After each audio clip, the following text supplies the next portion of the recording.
Hi, this is Denise Matthew, and welcome to episode 54 of the Mandala of Life, 365 Days to Self-Discovery. Today we're continuing on with individual energy, but moving away from the tantric channels or what is called the power column of the gate 14, which is all about luck, the high expression of love of yourself, and being in the flow of life, into the most powerful and unusual gate of the human design bodygraph, the gate 34. Also called the gate of power. The gate 34 doesn't power one channel, it powers three, which means that it has to have a tremendous amount of energy to do its job.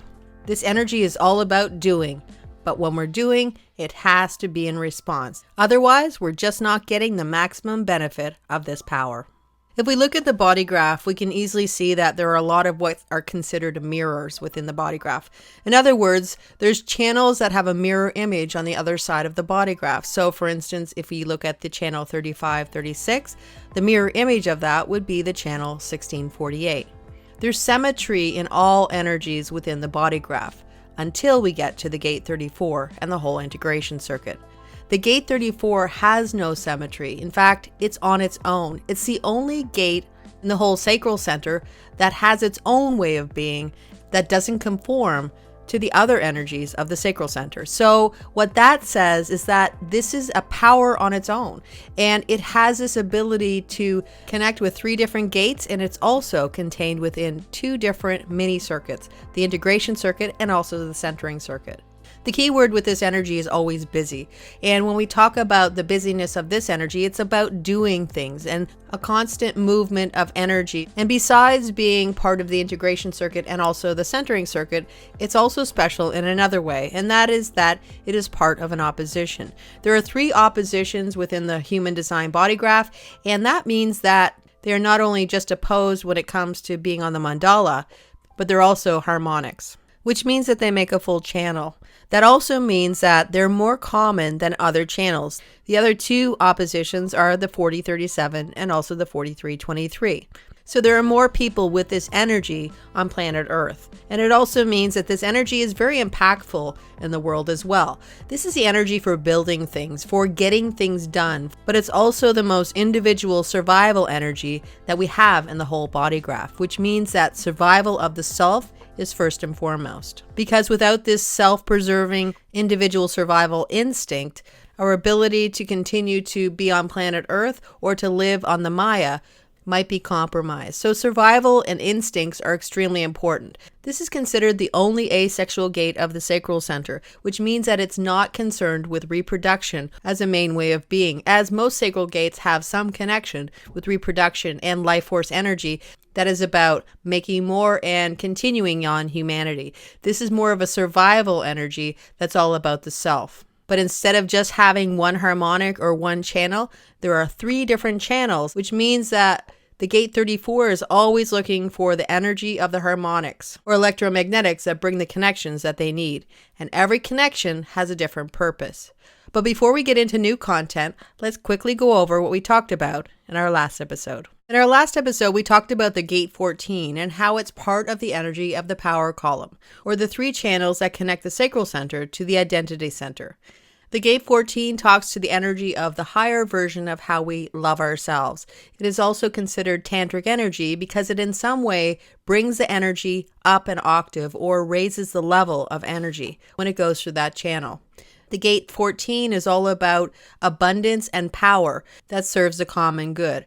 This is where natural luck can occur, and it's easy for people with this energy to have accumulations. The key, though, is that this works better in a harmonic, or in other words, it works better as a channel, because the gate 14 might be all the gas or the accumulation or the power, but the gate 2 is the driver that takes you in the right direction to where you need to go. It shows you your life purpose, because the gate 2 is exactly where the magnetic monopole is theoretically said to reside. This is where we find our direction in life, and the gate 14 powers our direction in life. This is individual energy that works for the love of working with something, for being creative. When you're working for money, it just doesn't feel as good, and a lot of times the abundance doesn't come as easily.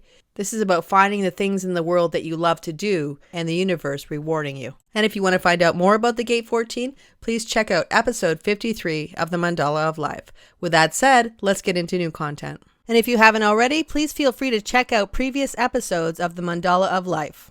When we think about the gate 34, we know that it powers a lot of different channels, and so that's why it has to be the most powerful energy of the whole human design body graph.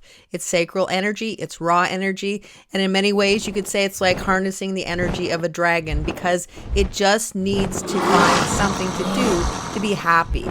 And that's what it feels like when you have the energy of the gate 34, especially when we have the energy of the 2034, which is all about being busy.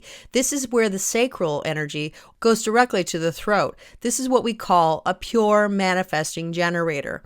But many times, because there is so much energy here, there's potential to believe that you're a manifester, which means that you may want to initiate and go about your business and not wait for something to respond to. According to human design, as soon as we have a defined sacral, it means that we're a generator type. That also means that our strategy is to always respond. When we're responding to life, we know that the energy that we're using is moving in the right direction. And that's the same with this energy when we're talking about the 2034. We're talking about this ability to know exactly where your energy is being directed, or so you would think. The thing about the integration circuit is that it is an integration. It is all the pieces of one puzzle coming together.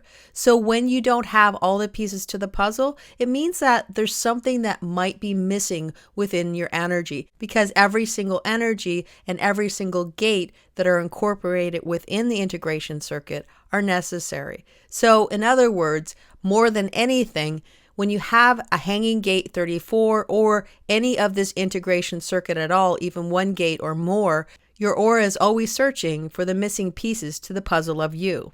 The gate 34 is the power. The gate 20 is the existential energy of being in the now, seeing what needs to be shifted in the now, and also seeing if there are any threats within this energy of this present moment. This is charisma and also unity. The gate 10 is all about our behavior and how we interact in the world. And finally, the gate 57 is the purest intuition that we have. The gate 57 is the awareness that clicks in and tells anybody with the integration circuit or even part of the integration circuit exactly what they're supposed to be doing. The gate 34 is also part of the centering circuit, which consists of only two channels, the 1034 and also the 5125. The 1034 talks about this idea that it's important for you to be your individual self, to be able to act the way you want to act, to be who you are despite what other people think. When in some way you feel you can't express yourself the way you want to express yourself, then that's when we can have melancholy that gets so deep that sometimes it turns to depression. All individuality is about authenticity and being who you are, but especially when we talk about the 1034 channel. If you feel you have to some way mute yourself or express yourself other than how it feels correct for you, that's when things don't go well. This is empowered individuality or empowered identity. And individuality is never about being the best. It's always about being exactly who you are. And when that happens, then that's when the magic begins. Because only as yourself can you make the true impact on the world that you may want to. Since we know that the 2034 is an opposition, and we also know that because of that it's more common, it means that many people in the world may have just this channel, the 2034. But since we know that it's part of the integration circuit, or it comes as part of a full puzzle, if you only have the 2034 channel, it usually means that you need some kind of guidance. When you have the 2034 channel and you don't have the guidance of the gate 57, which is part of your integration circuit, then that is when you might be doing things and not really sure what you're doing. It's just busyness for busyness sake. And because of that, there could be a lot of expenditure of energy, but not really getting a lot done. Uru Hu said that because of the need for direction when you have this channel defined without the other aspects of the integration circuit, then that means a lot of people who carry this energy, who are powerhouses of energy and can get a lot done, don't get the abundance that they deserve, even if you're working more than most people can. Yet if you're not sure where you're directing your energy, then that's where you may not get the rewards that you actually do. In other words, if you're directing your energy in a place where you're just being busy to be busy, then that's not going to give you the rewards. The other perspective is if you don't have the gate 10 defined in your body graph, there's potential for you to be busy, but to be busy not for yourself, instead to be busy for others. And as we talked about the gate 57, that is telling us exactly where you should be busy so that you can reap the rewards. But even if you have the 2034 channel defined and you don't have the full circuit, then that's still fine, because we always know that we get electromagnetics and also transits. And if sometimes you feel that you're being busy but you don't really know what to do with it, or you may be always giving to others and you're not actually giving to yourself, then the key might be to go out in a busy space, a space where you can have your own space, where you can have some privacy, and yet there's great potential that you're being connected to the energies that will give you the awareness and also this ability to have some self-interest on where you should direct your energy. We can always find the answers to what we need within us, but sometimes we need the assistance of new energy that is outside of us, but it isn't influencing us because it isn't a personal connection. And that's why that connection can be very helpful, because there is no influence by anybody, and you're getting answers to where it's best for you to be busy and how you can get the most for what you're doing in the world. The other part of the channel 2034 that's important to know is that because of the gate 20, we have this existential energy, or this now energy. And there might be this feeling that you want to act within the now, which many times can look like initiating things. The other perspective is that if you have an emotionally divined solar plexus, that's even more emphasis to wait out your wave, or to wait out the time before you respond in some way to something outside of you. The sheer speed of this energy is something that can have you wanting to jump, because there's nothing that feels better than to respond quickly and in the moment.